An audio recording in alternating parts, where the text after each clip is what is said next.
convention. Last night, total fantasy. Last night is about what they didn't say, not what they said. They never talked about Benghazi, they never talked about Libya, they never talked about the fact that our economy is weakening, that 70% of the American people believe the country is moving in the wrong direction. 70% of the people in this country are at fear. They didn't talk about any of those things. They didn't talk about the fact that the average American hasn't had a raise in 8 years or addressed themselves to any solutions to those problems. It was all happy talk. In many cases, terrific speech making. I admire that. I'm a trial lawyer. I admire the way they made those great speeches. I don't admire the phoniness of the speeches because they didn't address the issues that are important to the people of America and the people of the world. It's ironic that President Obama was painting this very rosy picture of the world last night, and Pope Francis, who was in Krakow, Poland, said the following, that Pope Francis compared recent terrorist attacks to last century's wars, saying, quote, "The world is at war because it has lost the peace." This holy priest, who died just at the moment he offered the prayer for the whole church, is just one victim. But how many Christians, how many innocents, how many children? The Pope said, also making reference to attacks on Christians in Nigeria. Let's not be afraid to state this reality. The world is at war because it has lost the peace. Who lost the peace? Barack Obama and Hillary Clinton. Did you hear them talk last night about the world being at war? Did you hear them explain why Hillary Clinton reset the relationship with Russia? And since then, Putin has been pushing us around all over the world. Did they explain why she advocated for the overthrow of Mubarak, to have Mubarak replaced by the Muslim Brotherhood, which is one of the leading terrorist organizations in the world?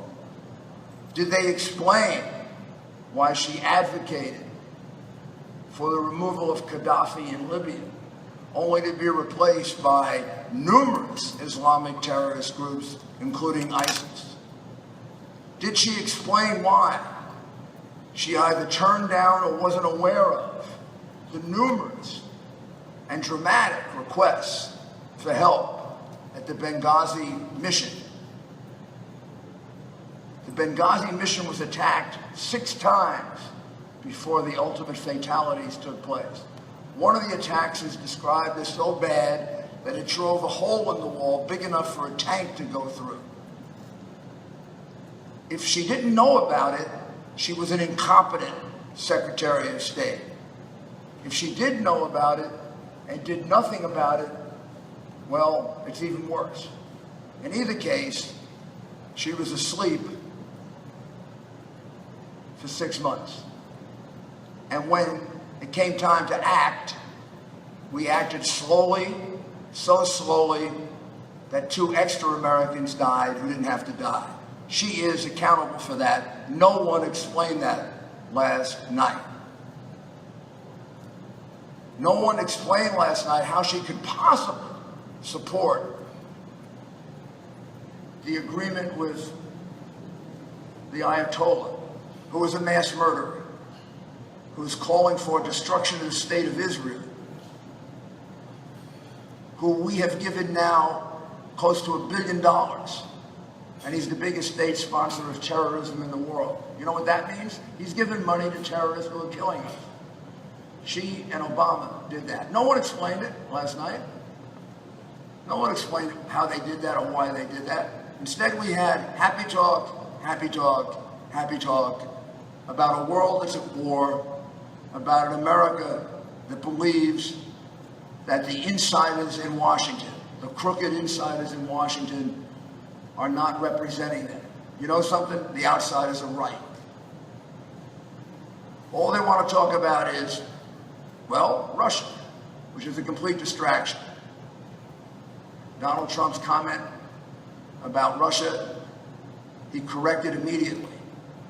As soon as he realized that someone was taking it seriously, he corrected it. One time, President Obama said we had 57 states. He corrected immediately. The liberal media accepted it, didn't make a big deal out of it. Hillary Clinton has made similar mistakes. When liberal Democrats make mistakes and correct it, the liberal media accepts it. When Republicans make mistakes and correct it, you make it into a major news story. And what are you deflecting from? You're deflecting from what were the emails about? First, the DNC emails. The DNC emails prove that Donald Trump was right and Hillary Clinton and Debbie Wasserman Schultz rigged the election against Bernie Sanders. And they contain horrible anti-Semitic language, which if a Republican used it, you'd be up in arms. Now, what did the 35,000 emails that were destroyed contain? Hillary Clinton says all they contain are yoga lessons and recipes and communications with her daughter. Well, if they do, then why would the Democrats be all upset about endangering national security if the Russians release them? The Democrats must actually believe Hillary Clinton is lying. They must believe that it contains highly sensitive information, which if revealed would surely, with all the rest of the evidence against her, surely put her under indictment. They are shaking in their boots about those 34,000 emails. Well, Donald Trump has corrected the record and said the 34,000 emails, if discovered by the Russians or anyone else, should be turned over to the FBI. I'm going to let you in on a secret. I do cybersecurity for a living. If the Russians don't already have those emails, they're not as good as I think they are. For sure the Chinese do. A 13-year-old boy or girl could have hacked her email. The DNC server they were in for 1 year. 1 year. How irresponsible are you? If you can't catch an intrusion for 1 year, you really don't know what the heck you're doing. Who knows how long they were inside Mrs. Clinton's private little server, which, by the way, had less defenses than the DNC server. Finally, let me make one other point. Actually, two others. The reason you don't get answers to this is because Hillary Clinton doesn't have press conferences. She has not had a press conference since December 4, 2015. You, the press, should be ashamed of yourself.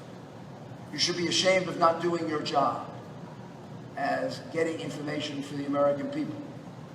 She should not be allowed to run for president and hide in an ivory tower. She has not had a press conference since December 4, 2015. And you don't hear the press saying she's hiding, she's running away, she's refusing to answer questions. Of course she is. She doesn't have answers to all the questions I just posed. No press conference in 8 months, 7 months, and you let her get away with it? You should be ashamed of yourself.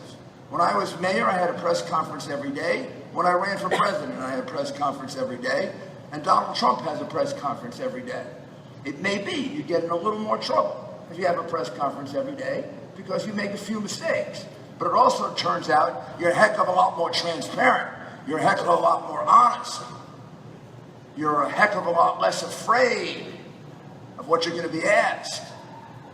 If I were Hillary Clinton, I wouldn't have a press conference for the rest of the campaign. And you know something? The press may allow her to get away with it because they are working so hard to get her elected. Final point. The police department of Philadelphia is not allowed to have uniformed police officers at this convention. You go look around the convention and you find me a police officer in uniform. If the Democratic Party is embarrassed of the uniform of a Philadelphia police officer who puts that uniform on every day and night to save lives, then shame on the Democratic Party. We saw how they treated Secretary Panetta last night when they booed him concerning taking military action against ISIS. We know they're anti-military. I know they're anti-police. And the way in which they are treating the Philadelphia Police Department is shameful. There should be uniformed Philadelphia police officers there. Now, maybe they'll put them there tonight. The first night of the convention, they didn't have the American flag up until we complained about it, and they finally brought out the American flag. But, you know, it's hidden somewhere around where Apollo Creed knocked Rocky Balboa down in the ring over there. So, Fantasyland is exactly that. It's about everything this election is not about. And it's not about anything that really concerns the American people. Thank you very much. Next, one of the stars